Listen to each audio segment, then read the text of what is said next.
Les Cabotins, troupe théâtrale du CE du Technocentre Renaud de Guyancourt, vous présente Les Dramatiques.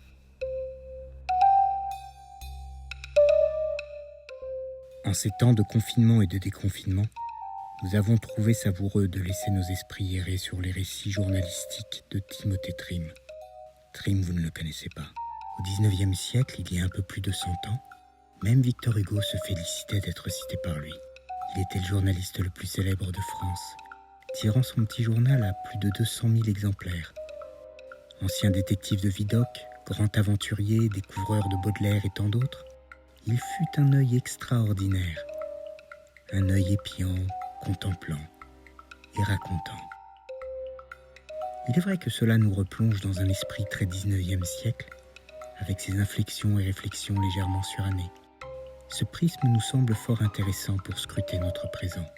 Voici donc quelques-uns des récits de Timothée Trim, tirés du recueil « Spectacle vu de ma fenêtre ».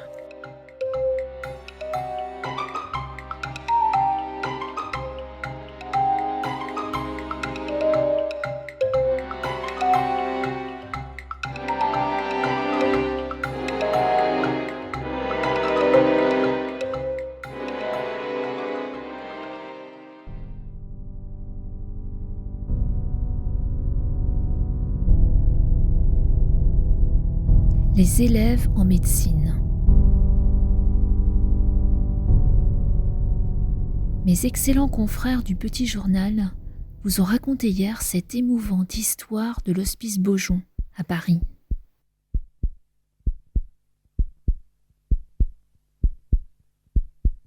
Une jeune et pauvre femme est atteinte du croup, arrivée à sa dernière période.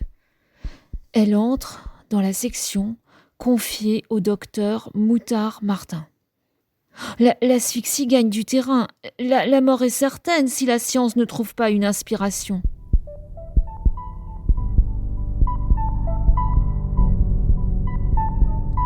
Alors on appelle Monsieur Morel-Lavallée, le chirurgien de l'hôpital. Il ordonne l'opération de la trachéotomie, c'est-à-dire une incision au cou et le placement d'une canule pour donner de l'air aux poumons. L'air ne vient pas. Il faut pratiquer une insufflation dans la canule. Le croup est une maladie terrible. On peut la gagner au contact de l'haleine et des mucosités.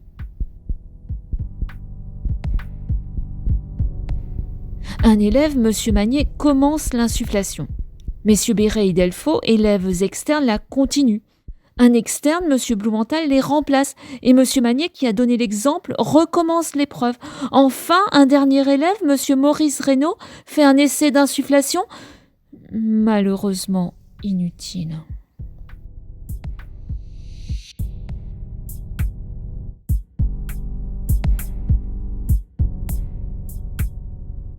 Je ne voudrais pas, pour tout au monde, commettre une faute dans l'orthographe de ces 5 noms.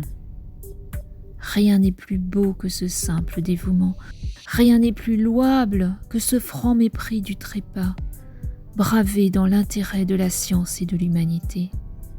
Et l'on peut se consoler d'être pauvre quand on voit, au lit de mort de l'indigent, des fils de famille accomplir des actes d'un dévouement semblable. C'est ici le cas de faire un simple rapprochement entre les élèves de nos 2 facultés. Les étudiants en droit ont des études souvent indépendantes, toujours faciles à suivre dans la solitude du cabinet. La législation romaine apparaît avec son gros bon sens.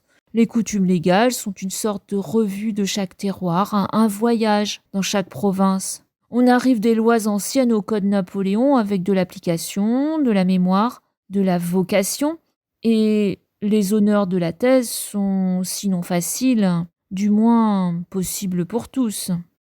Il n'en est pas de même parmi les étudiants en médecine. Il ne leur suffit pas d'étudier Hippocrate et Brousset, Galien et Bichat. Il ne leur suffit pas d'acheter et de parcourir quelques volumes du fonds Victor Masson. Leurs épreuves sont plus terribles à subir.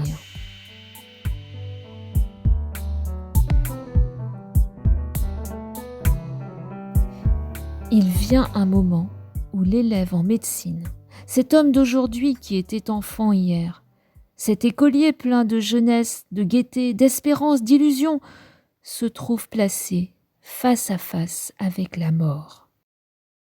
Il ne suffit pas qu'il la voie, il faut encore qu'il l'approche, qu'il lui arrache son secret, qu'il fouille pour retrouver, au bénéfice de l'humanité, le mystère de certaines maladies, la cause de certains décès.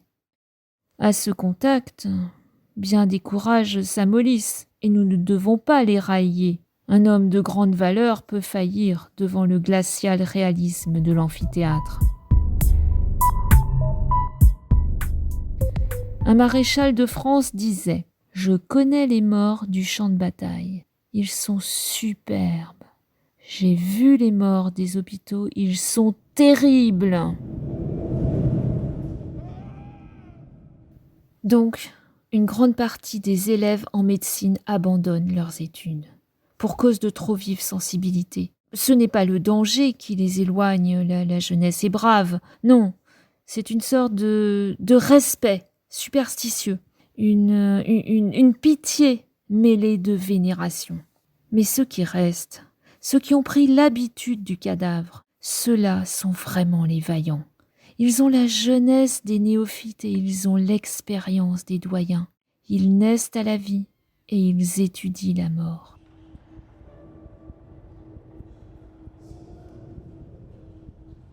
À peine ont-ils épelé la préface de l'existence qu'ils en déchiffrent le chapitre dernier.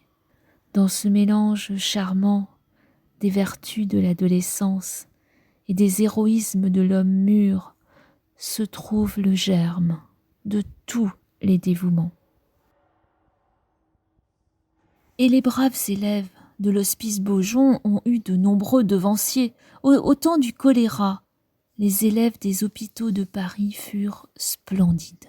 Non seulement ils ne quittèrent pas les malades, à une époque où on croyait le choléra sûrement contagieux, mais il en est qui s'inoculèrent du sang de colériques pour voir si la contagion était réelle. En tout temps, les élèves en médecine ont été les zouaves de la science. Je crois que ce fut le docteur Alibert qui s'inocula la peste égyptienne. 3 de ses élèves l'imitèrent au péril de leur jour.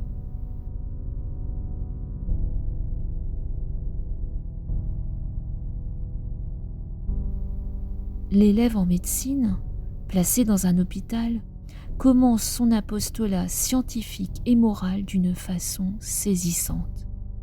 Il a devant lui tout ce qui marquera sa carrière à venir. Il a le pauvre dont il sera la future providence, le vieillard qui l'aidera à vivre et à qui il apprendra à mourir, et il a la maladie sous toutes ses faces, dans toutes ses métamorphoses, qu'il doit étudier, toucher du doigt, suivre et vaincre tour à tour. J'ai été soldat, j'ai été malade. J'ai été me coucher dans un de ces lits de fer à rideaux blancs qui effraient tant de monde et où l'on est si bien soigné. De mon séjour dans un hôpital de l'État, je ne me rappelle que 2 apparitions qui soulevaient mes rideaux. L'une était la sœur de charité, l'autre était l'élève interne. L'une me donnait la force de l'âme, l'autre me donnait la force du corps. Il y a bien longtemps de cela. C'est sans doute pourquoi je les mêle dans mon souvenir reconnaissant. Et l'élève interne a parfois un sang-froid admirable. Dans un hôpital d'Allemagne, il y a 20 ans peut-être, un homme que l'on croyait trépassé s'éveilla dans la salle des morts. C'était un cas qui ne se renouvelle pas une fois en 100 ans, un miracle peut-être sans précédent. Le sujet s'était déjà levé sur son séant. Le gardien avertit l'interne de service. « S'il voit où il est, dit le jeune homme, il est perdu. » Et entrant aussitôt, « Comment, dit-il au ressuscité, vous vous promenez ainsi dans le jardin pendant la nuit ? Mais allez à votre lit et que cela ne vous arrive plus, ou je vous ferai mettre à la diète pendant 15 jours. » Le malade guérit et ne sut que longtemps après qu'il avait été 10 heures à l'amphithéâtre.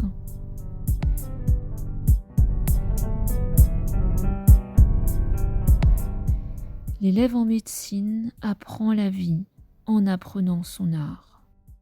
À chaque lit de malade, on peut recueillir un drame. Le romancier qui écrirait sous la dictée de chaque sujet aurait 100 volumes à éditer. Toutes les passions sont représentées, toutes les déceptions se sont données là, un lugubre rendez-vous.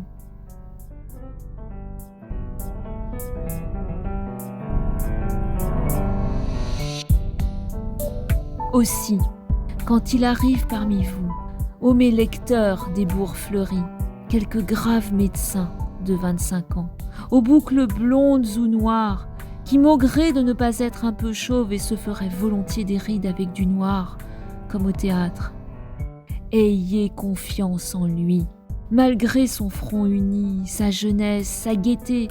C'est un vieil homme, il a la science, il a l'expérience, il a tout vu du monde et de ses douleurs. C'est un élève des hôpitaux de Paris.